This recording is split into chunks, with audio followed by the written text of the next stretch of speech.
All right, welcome to another section on Church History Masterclass. I told us earlier that there are certain figures whose life can summarize or even detail the history of the church to us. So today, last time we look at the story of the Pope, Pope Gregory. I didn't tell you how he died. He died in 8604 of a long time illness. I told you about his health also in that class. Today, we want to look at the life of a king, not just a king, but an emperor, not just an emperor. See the way I've tried to introduce a human king. Okay, not just an emperor, but a person whom I labeled a new Constantine. History also called him New Constantine. Remember Constantine, the man that accepted Christianity. Not Constantine didn't just accept Christianity; he promoted Christianity, spread Christianity across the Roman Empire, abolished penalties and persecution of Christianity, actually prospered the church, recognized the church council, set up the church. His impact in the church, if we are talking about 604 AD, his impact in the church has been since he became a king. That's for about 500 years, or about 300 years. His impact was there. The reformation he made, other people built on it, and the church prospered because of what God used him to do. So at a point where the authority of the church was not really going down or whining, no, but another man rose. We can't say it was not also declining. It was not declining per se, but not as strong, and that there's a need to open up new frontiers to get more kingdoms and kings submitted to the gospel. And so I would say God raised another man, which we're going to look at his life today. We'll call him Charles the Great. Another name he bears, or the main name he bears, is Charlem. Charlemagene.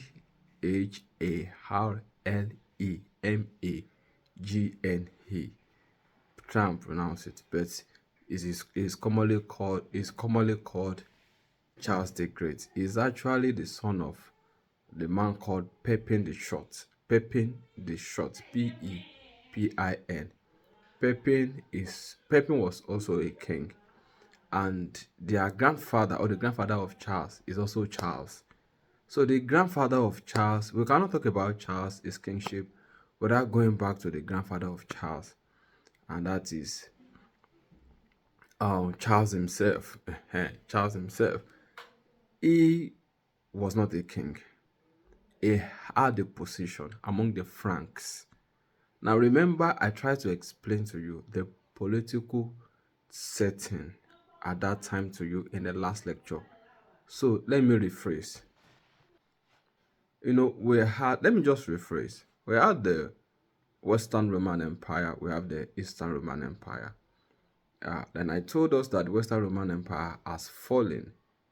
Most of it has fallen. The areas of land they occupied have been taken over by the Germanic tribes, and they were different tribes. So it's as if they just captured some place. This would capture some. This would capture some place, and they would set up kingdom there and own it. So for France, was captured by the Franks.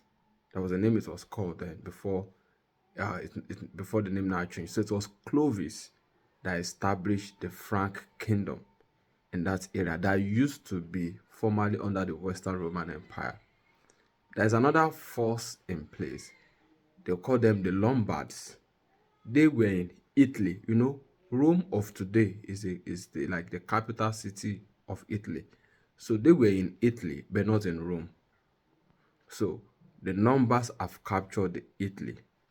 But the old Roman Empire is still in charge of some territories. They called those territories, I think, imperial cities.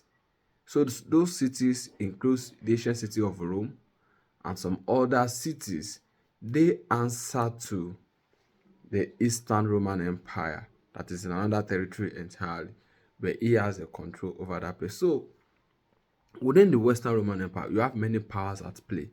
You have the Lombards, you have the Franks, and you have the Lombards, you have the Frank, you have the official imperial officers of the Eastern Empire still there. In fact, the families of the old kings and emperors that ruled in Western Rome, they were still living large, like this claiming authority around that place.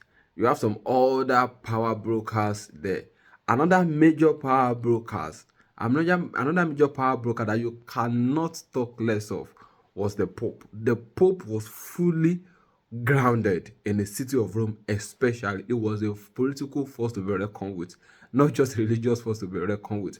So the Pope, being a religious entity, a religious institution, uh, is not a political force. It doesn't have a soldier and all of that. So he had to align and cooperate with different political or power brokers in that area. But the political or power broker that really enjoyed the support of the Pope the most was the Frank, and the Franks, and the Franks were also the most dominate in the Western Roman Empire. They may not be in Rome, but in the Western Roman Empire, the Franks were the most dominant force. But when Clovis died, normally the Germanic Empire, the Germanic tribe, this is what they do. When they are kings or emperors, when they die, they will share their kingdom among their sons to oversee like properties. So this caused a lot of civil fightings, infightings, killings, and all of that. And that weakened the Frank kingdom. It weakened the power of the kingdom, because other people begin to take advantage of that and begin to capture their lands, capture their territories, and to also lay claim of those places and have their own kingdom established. So the Frank power was weakening so much that the king of the Frank himself, which are like the generation of the first king, the king have become like a figurehead. Individuals are even taking more power. Some owned lands, and because they own lands, anybody living within that territory, that is their land, they have control over them, even more than what the king could do. So there was an office within the kingdom called the major of the palace. Major of the palace. So at a time, the mayor of the palace seems to be like the most powerful official, even more powerful than the king, that the king only served as a figurehead. This mayor of the palace, at a point, Charles was occupying that office, and Charles was so powerful. He became more powerful that they gave him a nickname, I think Martel, Martel, which means hammer, because he led a fight, a war against the Muslims. The Muslims were already in Spain. They were occupying lands too. They were already dominant in Spain. And they tried to spread towards other parts of Europe, but he fought them and chased them out. And so it became a force to be reckoned with. This Charles, as a child, called Pepin the Short. Pepin was not satisfied being just mayor of the palace. He wanted to be king. And then he got the support of the king. He got the support of the Pope. Because when you get the support of the Pope, you have mouths within that Western Roman Empire. With the support of the Pope asks Boniface, who was a prominent Catholic missionaries among the Germans. Is that among the Germans? Yeah, among the Germans, Germanic kingdom, or the Frank kingdom. He asks him to anoint him as a king. Boniface is a notable figure as well in the Roman, in the Catholic history or in the church history. So he anointed him as king. 3 years after the king crossed the sea, with celebrations, he anointed Pepin the Short, Short, Short, as the king over the place. So when the king helped the Pope, So the Pope helped the king, right? But the Pope also had a problem. He had a problem with the Lombards. Lombards was another Germanic tribe that was in charge of Italy. So they captured an imperial city that is known to still be under the old Roman Empire. And they even threatened the Pope that they will capture the Roman city if the Pope does not pay, is it tax or whatever, to them.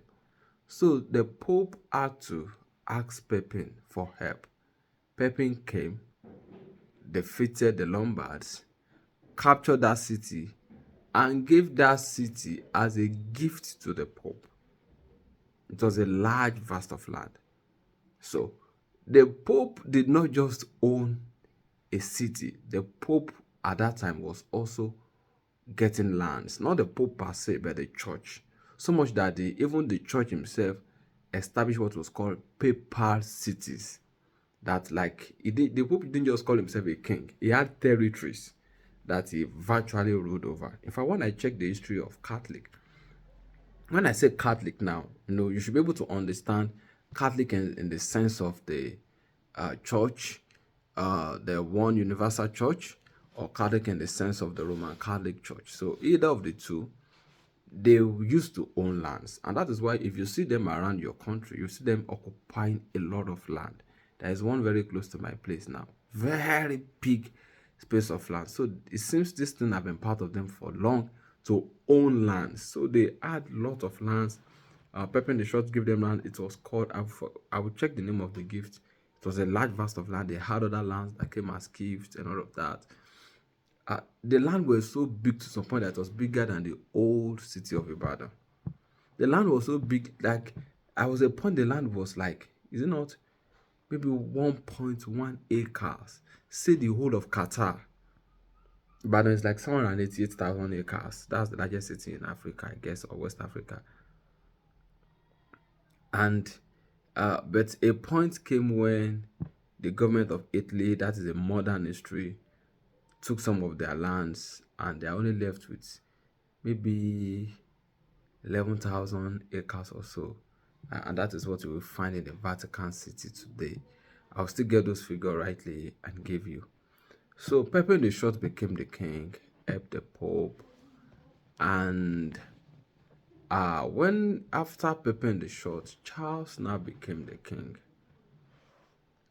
Charles became the king, and he was more ambitious than his father. He had three major objectives.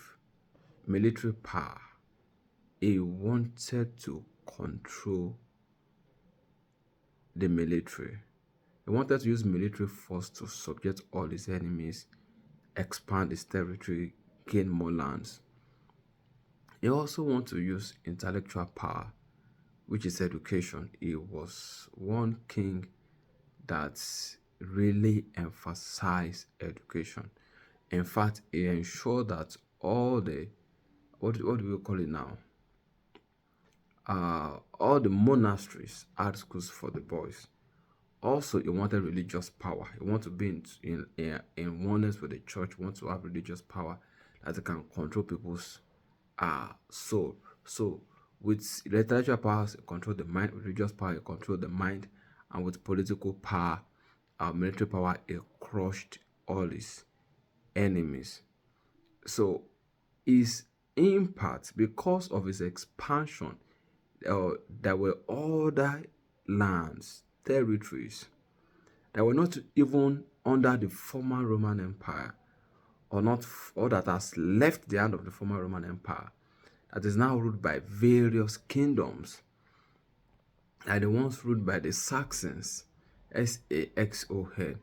He fought them. He led about 32 wars, fought them until he took over those lands, and he made sure they all became Christians. So he Christianized Europe. He took lands in Europe, he took over kingdoms, make sure they are Christians, and anybody that fake their baptism, that do false baptism, just to please the Pope, just to please the Pope or to please the church or to please the king and the dictate. It is death. The Muslims that were in Spain, when his grandfather chased them, they returned back to Spain and stayed in Spain. He went to Spain, fought with them. I think he had like maybe 6 wars with them or so. Fought with them until he didn't fully chase all of them, but he really drove them backward. So there is another place he went to take, the place called Austria today. He led like 6 war campaigns till he also seized that land. And let me say, should I say the biggest or a significant part of his achievement was that the Pope asked him for help because the Lombards were still troubling the Pope. They were invading the papal states, the cities belonging to the Pope. So he came around, fought the Lombards, defeated them, called himself their king. That was in 799. That's in 799, maybe 799 or thereabouts. He fought with them, he won the place. Something also happened that brought him closer to the Pope.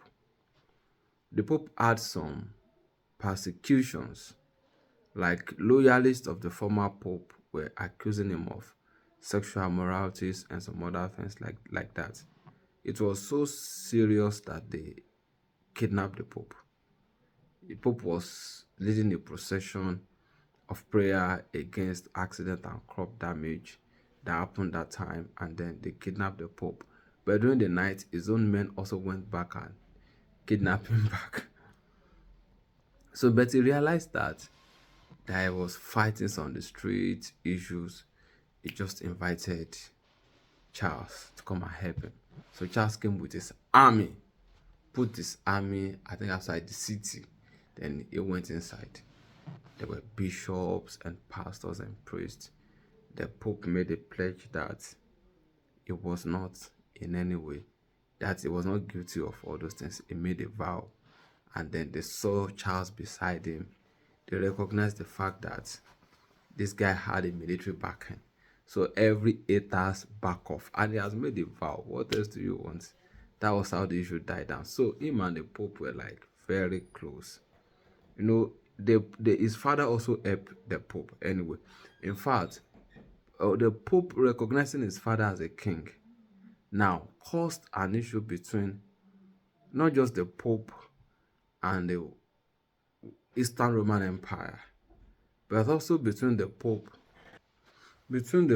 and not the Pope now, the Western Church, the Western Catholic Church, and the Eastern Orthodox Church or Catholic Church as well. Because they are now more aligned.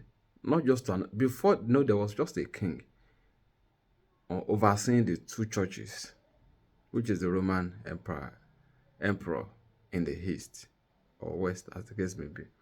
But this time around, it's not even a Roman emperor now.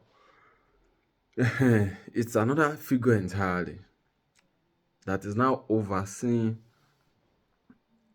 that the church in Rome are now paid allegiance to. So it further widened the gap in their unity before the eventual breakaway. That's important to note. So a year after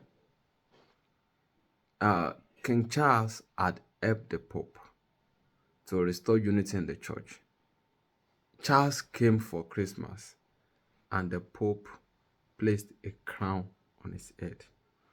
This crown this time around is not for being a king, but as an emperor. You may not know how big being an emperor is. There's one between a king and an emperor. There was only one emperor, the Roman emperor, which was now in the east, no more in the west. But he recognized another man as an emperor over the Western world. And that was a big issue with the Eastern court of Rome. But Charles sent some delegations and they begged them, or let me say, they asked for a truce. And 2 years after, in 808, it was crowned Emperor Christmas 800. It was recognized by the Eastern Court 802. So with now being an emperor, uh, he's now fully wearing the shoe of Constantine. He promoted art, promoted learning, he promoted schools, and all that with Christianity in mind, with Christianizing in mind, with promoting Christianity in mind. Also, he had an issue with the Pope because he wanted to be like, the question was that who is higher, who is higher, the Pope or the Emperor? So the some people say the Pope because the office of the Pope is spiritual and eternal. Some people say the Emperor because the Emperor was chosen by the Lord, and they can even correct the Pope because the Bible says the kings are chosen by the Lord. So that is about Charles. We will look at the second part, and especially Pope Leo III in the next lecture. So because it was Pope Leo III that ordained Charles, but beyond Charles, after Charles died, there was another word that shaped Christianity. But whatever Charles the Great did affected the church for the next 1,000 years. Thank you. See you in the next lecture.